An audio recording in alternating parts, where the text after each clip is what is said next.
Welcome to the Maura Sweeney Podcast. Maura is an international speaker, Huffington Post contributor, and the trademarked ambassador of happiness. In 10 minutes or less, Maura weaves clever anecdotes, insightful questions, and personal stories to challenge your mindsets and enable you to live happier from the inside out.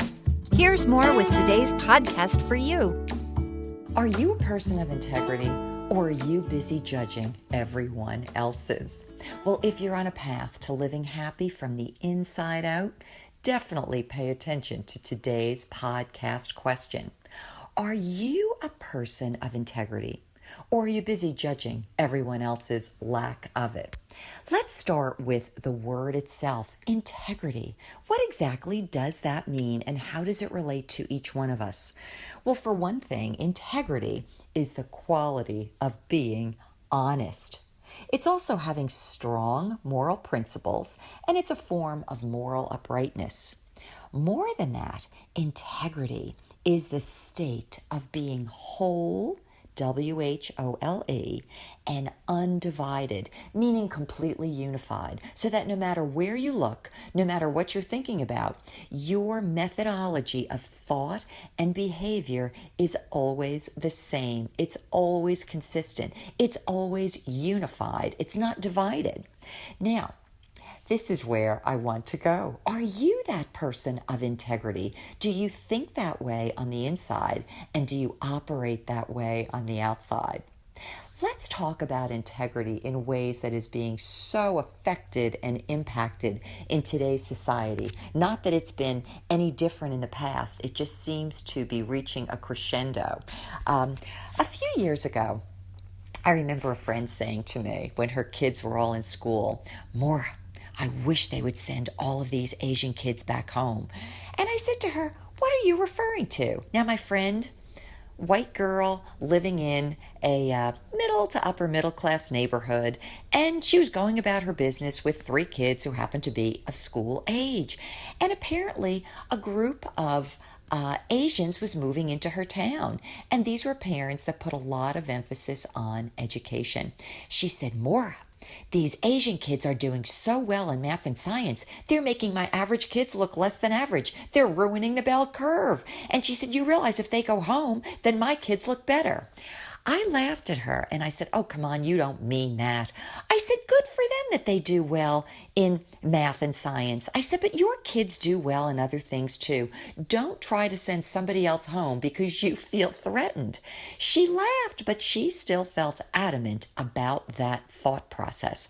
And I want you to think about how many ways that could relate itself to any one of a number of scenarios. Not too long ago, I was also in a conversation with another friend of mine. She's an older woman, and she is a Black woman, very well educated, and she also is very accomplished in life. And due to various changes that have been taking place in our political climate and culture, she said to me, "You know, Maura, I am seeing a number of advances that my people have made and that I've been," listen to this word, "a beneficiary of." And she said, "I don't want to lose those privileges." And she said, "I need to do something to make sure that I'm not just standing still." Well, she saw herself in 2 ways. Number one, she saw herself as a person of color, and she was thinking about legislation that had been enacted here in the States that would advance people of color. And secondly, she saw herself as a woman, a female, and she was thinking about advances made over the course of time for females. And though she recognized herself as a beneficiary, she did not want to have some of those so-called protections or added benefits being removed because she felt very threatened and felt this specific potential loss coming to her mind and maybe her lifestyle. Well, was her expression much different from the other friend who was telling me that she wanted all the Asian kids sent back home? It's not just here in America, it is around the world that these kinds of identities that we connect ourselves with or against play continuously upon our sense of being integrated and whole people, members of the human race. I want to tell you one funny thing that came to mind this morning. When we were growing up in school, we would take American history and we were known as the U.S. And one of my friends, a guy who went on to become a successful businessman, a couple of different degrees, said to me one day, remember more when we would always hear in fifth grade, we were the U.S.? He said, well, I always thought the U.S. meant us, that we were collectivized. The U.S. was a nation of us. Now, I want you to think deeply. In his childhood innocence, he saw the U.S. meaning us. Us meant all of us. And yet, if you look at society, if you look at history, you will notice that we are taught over the course of time through many ways to think of ourselves more as isolated groups of individuals, and it becomes more and more specific as you want to cut it down, rather than the general us and us that makes us this strong, united people group of the human race. And I think that there's a lot to be said for that. I want to give you a couple of thoughts here. The world, we all like to say, we need fairness in this world. We need equality in this world. And we're very big on fairness and equality, as long as those rules or those expectations somehow favor us. This is where we all can lack integrity, at least on a social level.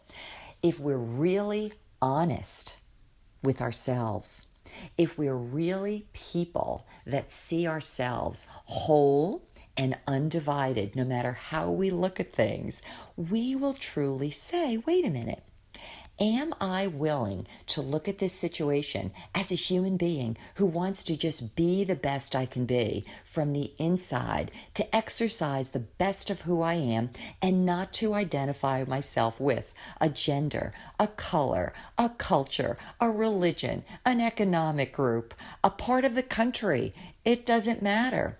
Can I just be this integrated and whole person? Before we close, I want to give you a quote that I've always loved from Martin Luther King. Now, whether you identify yourself with the civil rights movement, being black or not, has absolutely no meaning in this case, because these words have everything to do with the integrity of who we are from within and the kinds of world that we can create externally as a result. Here's the quote. He said, I have a dream that my 4 little children will one day live in a nation where they will not be judged by the color of their skin. Now you can insert in there, or their religion, or their ethnic origin, or their political affiliation, or their economics, or their age, or their education, etc., etc. Not that they would be judged by those standards, but they would be judged by the content of their character. Imagine if everything you did, if everything you were, if everything you exuded was the content of your character. Now, if you want to know what the word character actually means, it's defined as moral force and, are you ready? Integrity. If you are truly on a path to live happy from the inside out, you will consider doing all things, thinking always, seeing yourself and seeing others, not through the socialized window of various, varying, and specific identity groups. But you might just want to think of them as being us, the collectivized us. And as you think about being fair, you just think about being the most wonderful, illuminated, open, high-minded expression of the human race that you can possibly be. Because I would contend that as you're willing to do that internally and as an individual, not only will you be happy, not only will you feel free, not only will you feel far more empowered, but you will be delivering a brand new thought, a brand new and brighter expression to the world around you, making yourself happy and creating a happier world too from the inside out. Well, that's been my thought. But before we go, hang on, because there's one more person that wants to share with us what makes them happy from the inside out too. This has been Maura with More for You. My name is Allie, and I'm from Cape Cod, Massachusetts, and I go to UMass Amherst, and I love eating good food with friends and family and being by the beach and laughing, and that's what makes me happy. For more insights on living happy from the inside out, subscribe to this podcast. To learn more about Maura, visit her moraforyou.com website, where you'll find videos, blogs, books, and the Foundations of Happiness self-study e-course. Maura, 4, letter U.com, where Maura is always for you.